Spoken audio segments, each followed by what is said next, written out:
Olá, meus amados, tudo bem? Como é que vocês estão? Que saudade de vocês, saudade de estar aqui pela manhã. É estranho falar para uma câmera e saber que não tem ninguém depois dela. Vocês sabem que eu prezo muito pelo fato de estarmos juntos no devocional todas as manhãs, por mais que não tenha cuscuz. Nós estamos ali sempre juntos. Eu acho que essa principal característica do nosso devocional eu sempre quero mantê-la. Mas provavelmente hoje eu devo estar numa conexão, não é? Então eu não conseguiria fazer a live de lá. Mas queridos, eu creio em nome de Jesus que aquilo que o Senhor tem liberado sobre essa casa, sobre a sua casa, sobre esse projeto vai acontecer. E eu creio em nome de Jesus que aquilo que o Senhor tem para a nossa vida vai se cumprir. E uma coisa que eu quero deixar claro para você é que eu estou orando pela sua vida, eu estou orando pela sua casa, eu oro por todos vocês. Eu oro porque eu creio que o Senhor tem grandes coisas para fazer na vida de vocês. E eu declaro isso todos os dias e meu maior desejo é que vocês vivam o melhor dessa terra. E para isso nós estamos juntos aqui para mais um devocional. Saibam que eu tenho saudade de vocês, estou aqui sempre torcendo por vocês. Acredito que amanhã, sexta-feira, nós estaremos juntos num devocional, talvez em outro lugar, mas nós estaremos juntos, tá bom? Não se esqueça que nós estamos prestes a virar o mês e toda a primeira semana do mês nós estamos jejuando, tá bom? E eu vou mandar essa lista dos novos pontos para nós estarmos focados no nosso jejum. Combinado, meus amados? Não se esqueçam, toda a primeira semana de cada mês nós estamos aqui juntos, jejuando e orando para que o Senhor ouça aquilo que nós temos para pedir, para clamar e responda todas as nossas orações. Mas eu também creio que nós precisamos reduzir a nós mesmos, sabe? A acabar com esse desejo muito grande da carne, talvez não acabar, mas sim a nos controlarmos e ouvir mais a voz do Espírito, não darmos tanta voz à nossa carne, sabe? Mas eu creio, irmão, em nome de Jesus, que nesse tempo de jejum nós teremos resultado porque nós estaremos mais sensíveis ao Espírito Santo. Nós estaremos mortificando a nossa carne e vivificando o nosso espírito. Eu creio que o jejum não te deixa mais santo, mas o jejum ele te faz mais sensível. E essa é a ideia, de estar mais sensível, de ter mais intimidade com o Senhor, tá bom? Não se esqueça que a nossa caravana segue com vagas abertas por tempo limitado, tá? Porque as vagas já estão sendo todas preenchidas. Então, se você ainda não fez parte da nossa caravana para Israel e Dubai em 2025, aqui embaixo tem um link para que você participe, fale com o Fabrini, se inscreva e faça parte aí para nós estarmos juntos 2025 nessa caravana incrível. Serão dias maravilhosos, eu quero muito compartilhar esse momento com vocês. Vocês são uma família que Deus me deu. Tá bom, meus amados? Vamos lá, vamos orar. Se você puder, feche teus olhos em nome de Jesus. Pai, obrigado por esse momento, obrigado por esse encontro. Obrigado, Jesus, porque eu creio que grandes coisas o Senhor fará. Pai, eu oro para que cada um nessa manhã seja abençoado, para que cada um nessa manhã seja alcançado pela Tua glória, alcançado pelo Teu poder. Pai, vem com a Tua unção, Senhor, sobre cada um. Vem com a Tua unção, Senhor, sobre cada pessoa. Deus, move o coração deles, Senhor. Transforma-os de dentro para fora. Pai, enche-os com o Teu Espírito Santo. Deus, em nome de Jesus, eu oro para que o Senhor esteja manifestando a Tua graça sobre cada um nessa manhã, para que eles aprendam e cresçam mais e mais na Tua palavra, em nome de Jesus. E eu quero ler com você o que está em João, no capítulo 6, no verso 25 em diante. E ele fala o seguinte: quando o encontraram do outro lado do mar, perguntaram-lhe: Mestre, quando chegaste aqui? Jesus respondeu: a verdade é que vocês estão me procurando não porque viram os sinais milagrosos, mas porque comeram os pães e ficaram satisfeitos. Não trabalhem pela comida que se estraga, mas pela comida que permanece para a vida eterna, a qual o Filho do Homem dará a vocês. Deus, o Pai, nele colocou o seu selo de aprovação. Então perguntaram-lhe: o que precisamos fazer para realizar as obras que Deus requer? Jesus respondeu: a obra que Deus requer é crer naquele que ele enviou. Então perguntaram-lhe: que sinal milagroso mostrarás para que vejamos e creiamos? Que farás?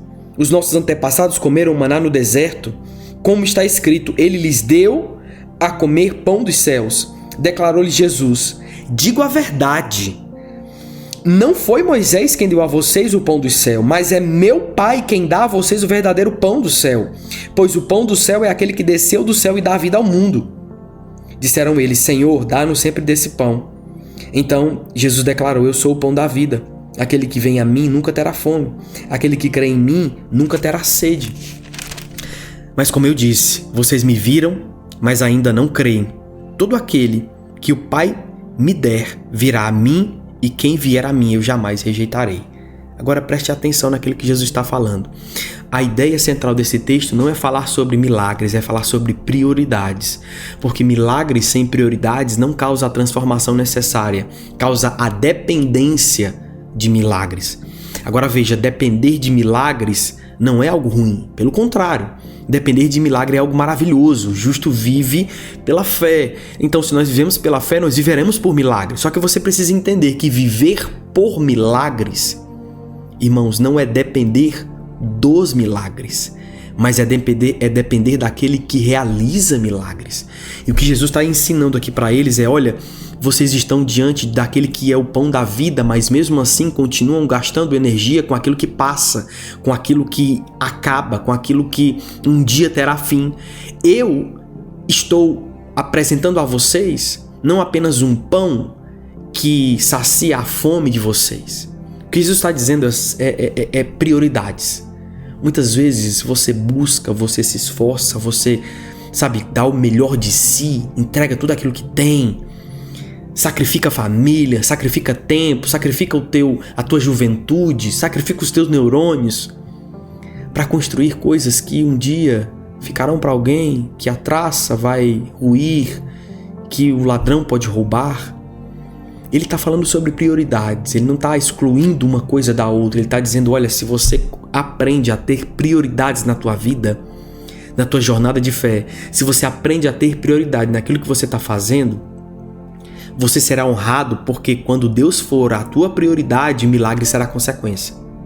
Meu Deus do céu, guarda isso em nome de Jesus. Eu queria que você estivesse online aqui comigo para dar um glória.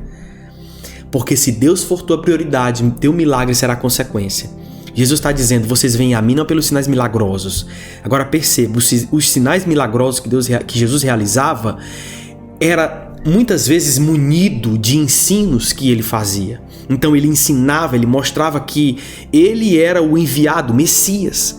E ele fazia milagres e maravilhas não para mostrar que ele era capaz, mas para mostrar quem ele era, porque Jesus estava se revelando progressivamente. E essa revelação progressiva fazia parte do plano de Deus para Jesus aqui na terra. Então Jesus estava a todo momento obedecendo aquilo que havia sido proposto a ele. Ele obedecia ao Pai, ele fazia aquilo que via o Pai fazer. Ele falava aquilo que ouvia o Pai dizer. Então, Jesus estava a todo momento nos ensinando algo chamado dependência e prioridades. Mas você jamais vai conseguir ser dependente de Deus se ele não for uma prioridade para você. Quer ver uma coisa, irmão? Você jamais vai conseguir usufruir ou se deleitar na dependência de Deus se ele não for uma prioridade na tua vida. Por que você fala isso, pastor? Porque, filho, se porventura você não sabe discernir prioridades na sua vida, muitas vezes o inimigo vai te colocar coisas boas e vai te desviar do caminho com coisas que são boas. Trabalhar é bom, mas se você coloca o trabalho acima do Senhor, o teu trabalho será o motivo do teu tropeço.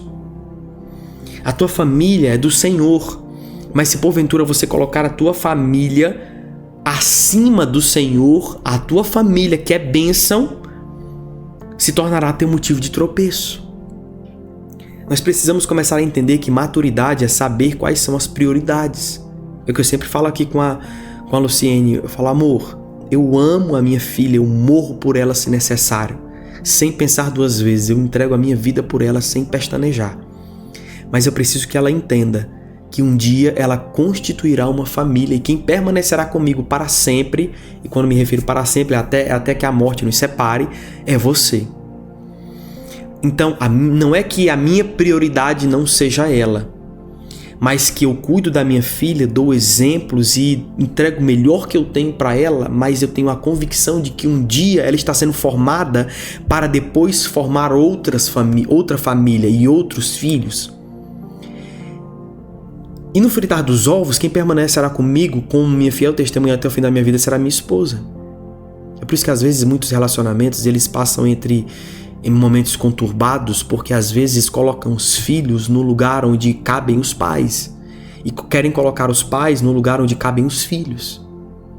Mas não é que o amor por um é maior do que o amor por outro, que hoje eu não consigo mensurar o amor que eu tenho pela minha filha, mas eu consigo mensurar as prioridades que tenho. A minha prioridade hoje é educar a minha filha. Mas a minha filha vem como presente. O presente de Deus, ele não causa dano, ele não causa peso. O que significa dizer, irmão, é que eu já vi muitos pais colocando bem-estar para mimar os filhos acima do seu próprio casamento. Ah, pastor, mas era um casamento ruim, não honra, não isso, não aquilo. Eu não quero entrar nessa seara porque nós precisamos falar sobre vários assuntos, mas eu quero te dizer que existem prioridades.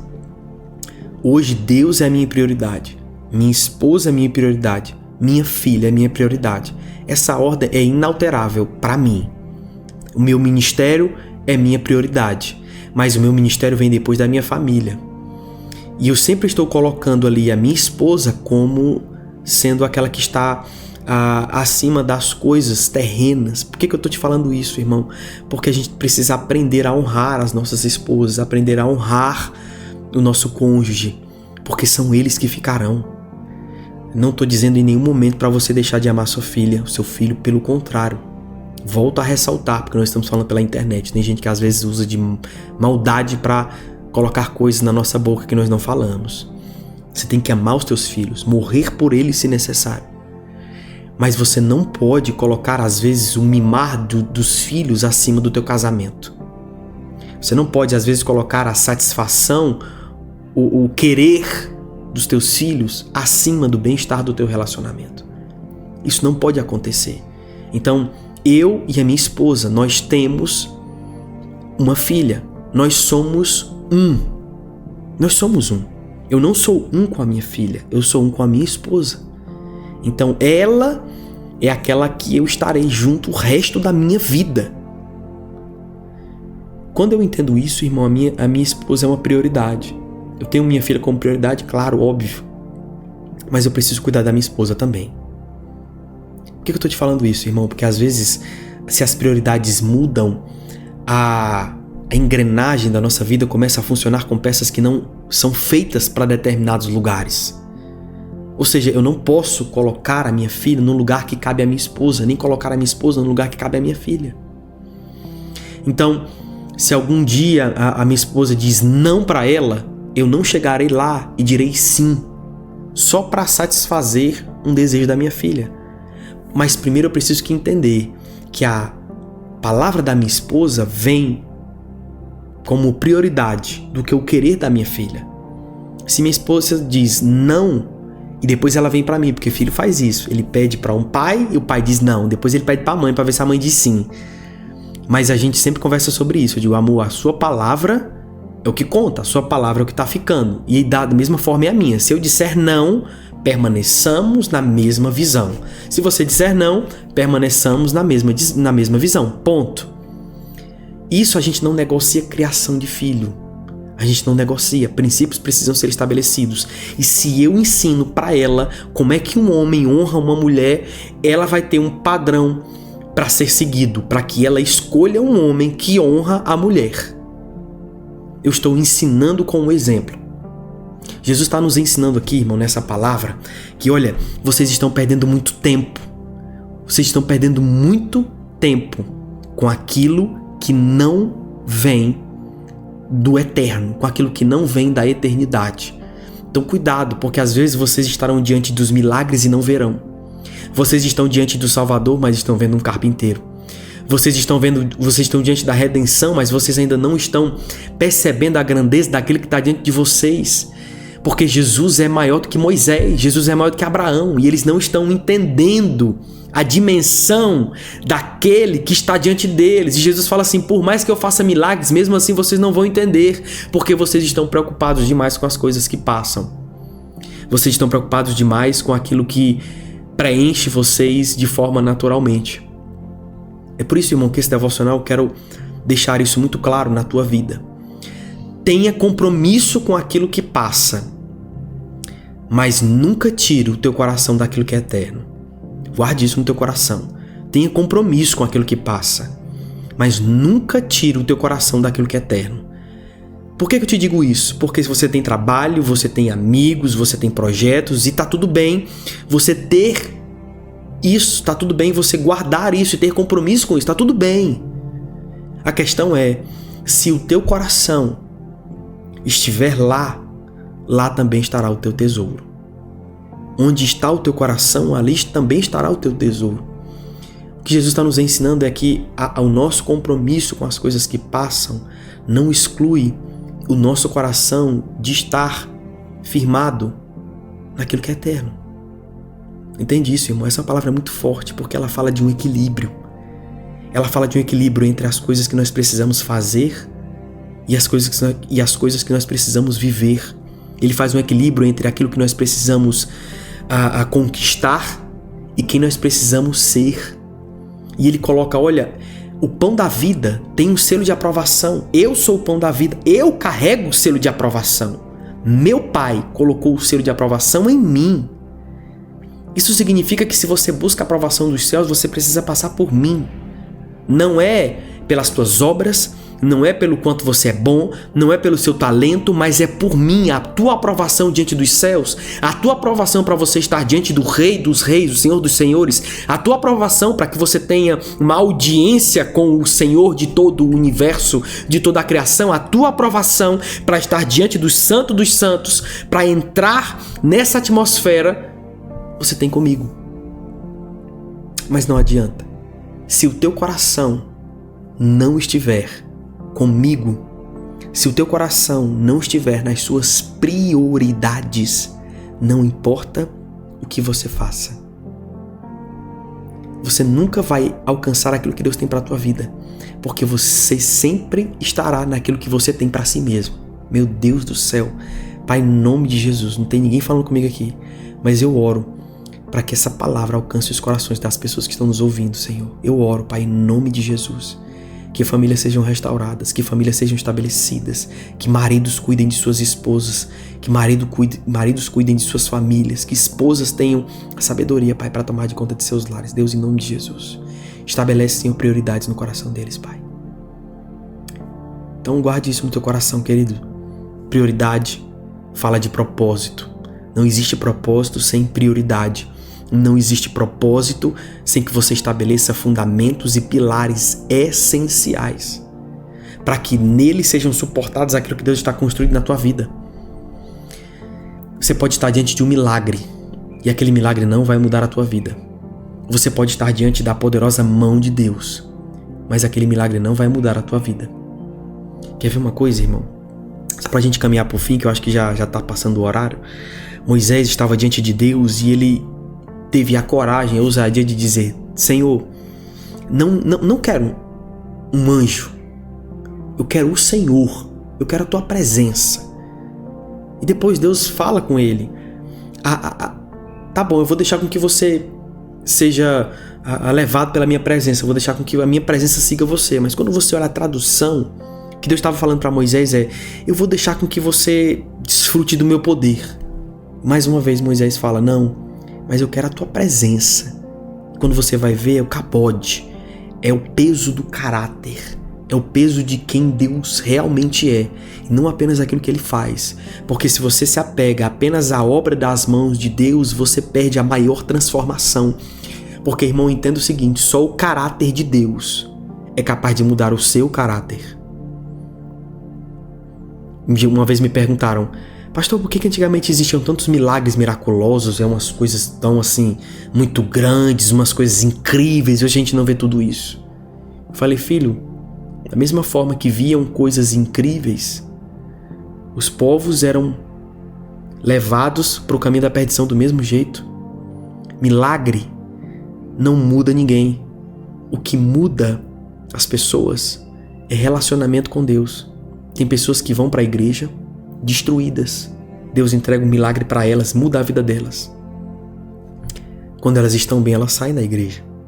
Tem pessoas que quando estão bem, estão com Deus. Se esquecem de Deus, mas quando estão mal, quando estão na dificuldade, vão lá correr para Deus. Tem gente que é assim, irmão. Infelizmente tem gente que busca as obras das mãos do Senhor.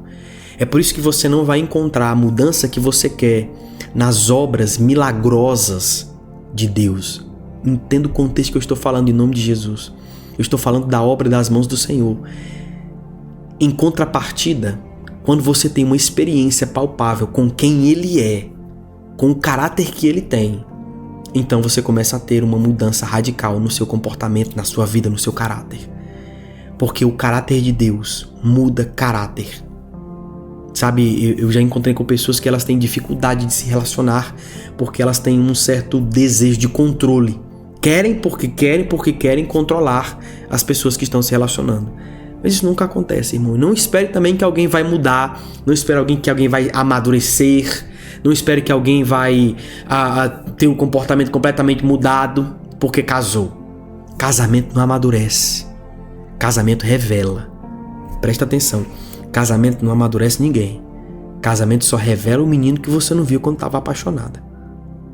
O que muda caráter é outro caráter.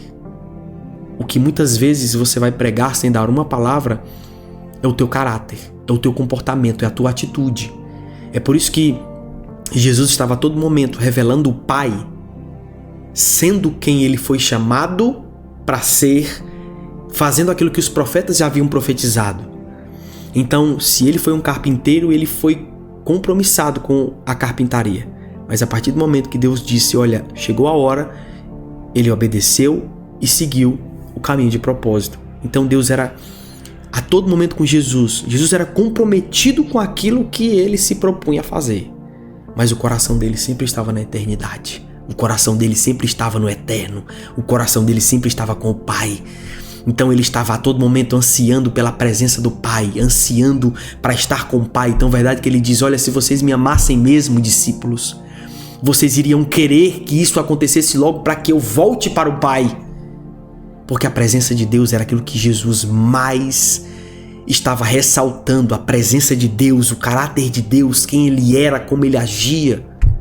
Eu quero deixar isso muito claro para você.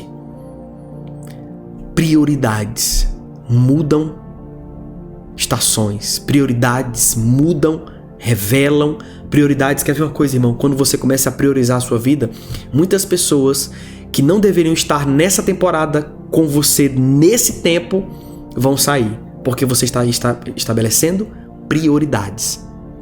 Até mesmo pessoas vão se desvincular de você porque você está estabelecendo prioridades. Quando você aprende a estabelecer prioridades, os milagres se tornam consequências. Agora, irmão, só para a gente finalizar e orar por você, eu espero em nome de Jesus que você esteja crescendo com o Senhor. Quando Jesus fala, olha, mas não importa quantos milagres vocês vejam, não importa quantos milagres vocês vejam, vai sempre estar à mercê de vocês. Vocês sempre estarão cegos diante daquilo que Deus está fazendo, porque o coração de vocês não está em mim. Irmão, se do teu coração provém as fontes da vida, ele precisa estar em Cristo, porque Cristo é a tua vida. Eu vim para te dar vida e vida em abundância. Então o teu coração tem que estar em Cristo. Por mais que você seja compromissado com aquilo que você se propõe a fazer, mas o teu coração tem que estar alicerçado em Cristo. Milagres são maravilhosos. Eu profetizo muitos milagres sobre a tua vida.